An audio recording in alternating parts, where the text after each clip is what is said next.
27 जून जुम्मे का दिन तमाम दोस्तों के लिए शुभकामनाएं। दोस्तों, आज की दुनिया में डोनाल्ड ट्रंप की ईरान से बात करने की ख्वाहिश, कहा किसी लाजमी मुआहदे पर पहुंचना नहीं। कतर में अमरीकी फौजी अड्डों पर हमलों से खलीजी रियासतें बेचैन।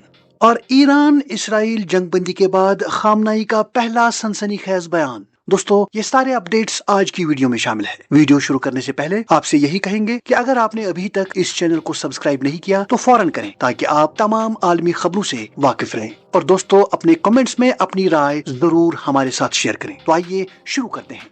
अमरीकी वजीर दिफा पीट हेगसेट और chairman joint chiefs general Dan Caine ने एक प्रेस ब्रीफिंग में ईरान पर अमरीकी फजाई हमलों की मंसूबाबंदी और अमल दरामद की तफसीलात पेश की। उन्होंने सदर ट्रंप के इस दावे की भरपूर हिमायत की कि ईरान की कलीदी जौहरी तंसीबात मुकम्मल तौर पर तबाह कर दी गई हैं। उन्होंने कहा कि फोर्डो, नतंज और अस्फहान में मौजूद जौहरी मराकज को निशाना बनाया गया और उनमें कई सालों की पेशरफ्त जाया हो गई। ये अमरीकी दिफाई हुकाम की जानिब से अब तक की सबसे तफसीली ब्रीफिंग थी जो ईरान पर हमलों के बाद सामने आई है। पेंटागन की ब्रीफिंग से जाहिर होता है कि अमेरिका ईरान को फौजी ताकत से रोकने के लिए सख्त मौक़िफ़ इख्तियार कर चुका है, लेकिन इस कार्रवाई के हकीकी असरात का अंदाजा वक्त के साथ होगा। उधर व्हाइट हाउस ने उन रिपोर्ट्स को गलत करार दिया है जिनमें कहा गया था कि ईरान ने अमरीकी हमलों से कबल अपनी 60% अफजोदा यूरेनियम का जखीरा खुफिया तौर पर मुंतकिल कर दिया था। तर्जुमान ने कहा कि अमरीकी इंटेलिजेंस को इसका कोई सबूत नहीं मिला और तीनों जौहरी तंसीबात अब मलबे का ढेर बन चुकी है।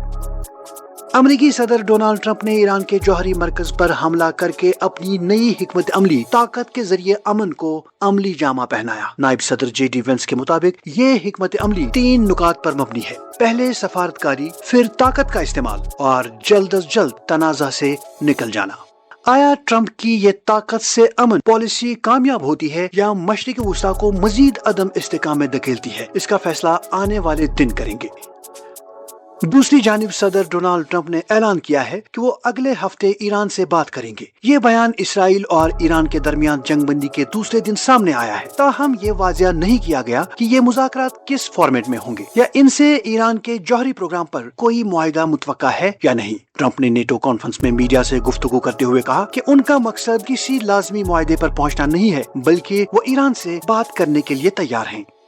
दूसरी जानिब ईरान के वजीर खारजा अब्बास अरागची ने कहा है कि ईरान का आइंदा हफ्ते अमेरिका से किसी भी किस्म की मुलाकात का कोई मंसूबा नहीं। अब्बास अरागची के मुताबिक ईरान फिलहाल ये जायजा ले रहा है कि वाशिंगटन के साथ बातचीत करना कौमी मफाद में है या नहीं।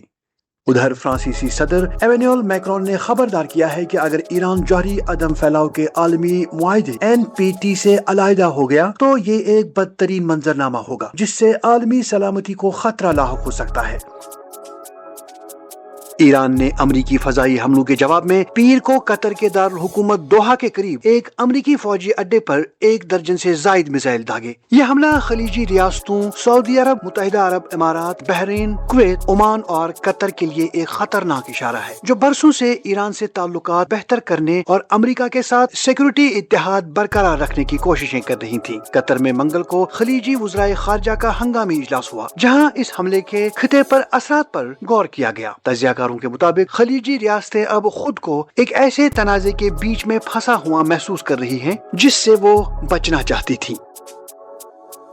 ईरान के सुप्रीम लीडर आयतुल्लाह अली खामनाई ने जंगबंदी के बाद पहली बार रद्द-ए-अमल देते हुए कहा है कि इसराइल ईरानी हमलों के नतीजे में तकरीबन मुकम्मल तबाही के दहाने पर था। उन्होंने दावा किया कि अमेरिका ने सिर्फ इसलिए मुदाखलत की ताकि इसराइल को बचाया जा सके, वरना वो खत्म हो जाता। खामनाई ने कहा कि अमेरिका को इस जंग से कुछ हासिल न हुआ और उसकी मुदाखलत बेफायदा रही। ये बयान ऐसे वक्त में सामने आया है जब ईरान और इसराइल के दरमियान जंगबंदी का तीसरा दिन मुकम्मल हो चुका है। इससे पहले ईरान के supreme leader Ayatollah Ali Khamenei गुज़श्ता 1 हफ्ते से न अवाम में नजर आए और न ही उनकी कोई आवाज सुनाई दी, जिस पर मुल्क भर में बेचैनी फैल गई थी।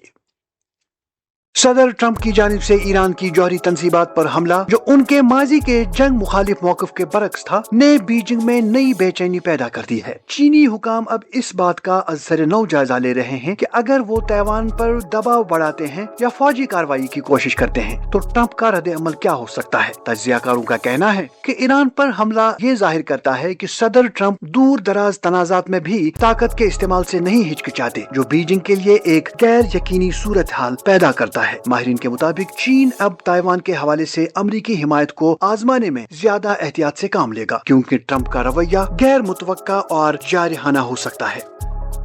چین نے مشرقی وسطی کی جنگ اور یورپ میں نیٹو اجلاس کے تناظر میں ایران اور روس کے وزرائے دفاع کو مشرقی ساحلی شہر چنگ ڈاؤ میں ایک اہم اجلاس میں مدعو کیا۔ یہ ملاقات شنگھائی تعاون تنظیم کے تحت ہوئی، جسے چین طویل عرصے سے مغرب کی قیادت میں قائم عسکری اتحادوں کے مقابلے میں ایک متبادل طاقت کے طور پر پیش کرتا رہا ہے۔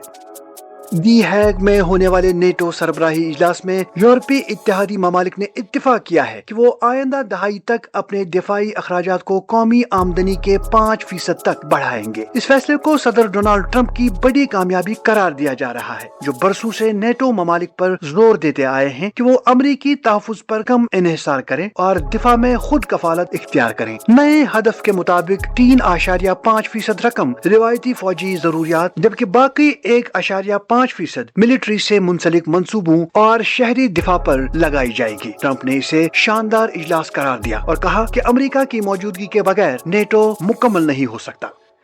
ایران نے نیٹو سربراہ کے اس بیان کو سخت تنقید کا نشانہ بنایا ہے جس میں انہوں نے امریکی حملوں کو سراہا اور کہا کہ ایران پر حملوں سے دنیا مزید محفوظ ہو گئی ہے۔ ایرانی وزارت خارجہ کے ترجمان اسماعیل بقائی نے اسے توہین آمیز، شرمناک اور مجرمانہ جاہلیت کی حمایت قرار دیا۔ انہوں نے کہا کہ جو لوگ حملوں کی حمایت کرتے ہیں وہ بھی جرم میں برابر کے شریک ہیں۔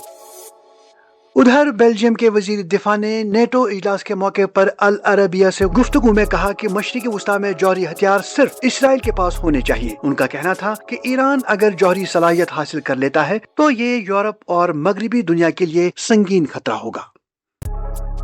ایران میں پاسداران انقلاب کے نئے سربراہ محمد باقپور نے خبردار کیا ہے کہ اگر اسرائیل نے کوئی نئی جارحیت کی تو ایران منہ توڑ جواب دے گا۔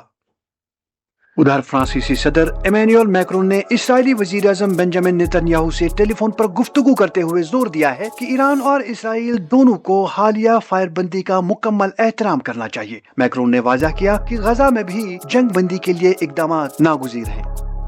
ویتنام کی پارلیمنٹ نے بدھ کے روز 8 سنگین جرائم میں سزائے موت کو ختم کرنے کی منظوری دے دی ہے، جس میں کرپشن، جاسوسی، حکومت کا تختہ الٹنے کی کوشش، ریاستی ڈھانچے کو نقصان پہنچانا، جعلی ادویات، منشیات کی سمگلنگ، رشوت لینا اور بغاوت جیسے الزامات شامل ہیں۔ اب ان جرائم کی زیادہ سے زیادہ سزا عمر قید ہوگی۔ یہ اقدام نہ صرف بین الاقوامی قوانین سے ہم آہنگی کی طرف اشارہ ہے بلکہ ملک سے باہر مفرور افراد کی حوالگی کے عمل میں بھی مدد دے گا، کیونکہ کئی ممالک سزائے موت کی موجودگی کی وجہ سے ویتنام کو مطلوب افراد واپس کرنے سے گریز کرتے تھے۔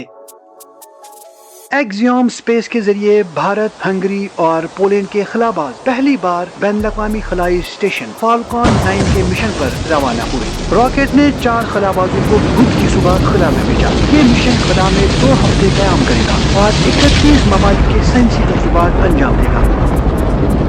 اور دوستوں، آخر پر یہ خبر کہ میکسیکو میں منگل کی رات سینٹ جان دی بیپسٹ کی تقریب کے دوران فائرنگ سے 12 افراد ہلاک ہو گئے۔ لوگ سڑکوں پر رقص و موسیقی میں مصروف تھے جب اچانک مسلح افراد نے اندھا دھند گولیاں برسائیں۔ مقامی حکام کے مطابق یہ حملہ منظم جرائم پیشہ گروہوں کے درمیان جاری لڑائی کا نتیجہ ہو سکتا ہے، تاہم تحقیقات جاری ہیں۔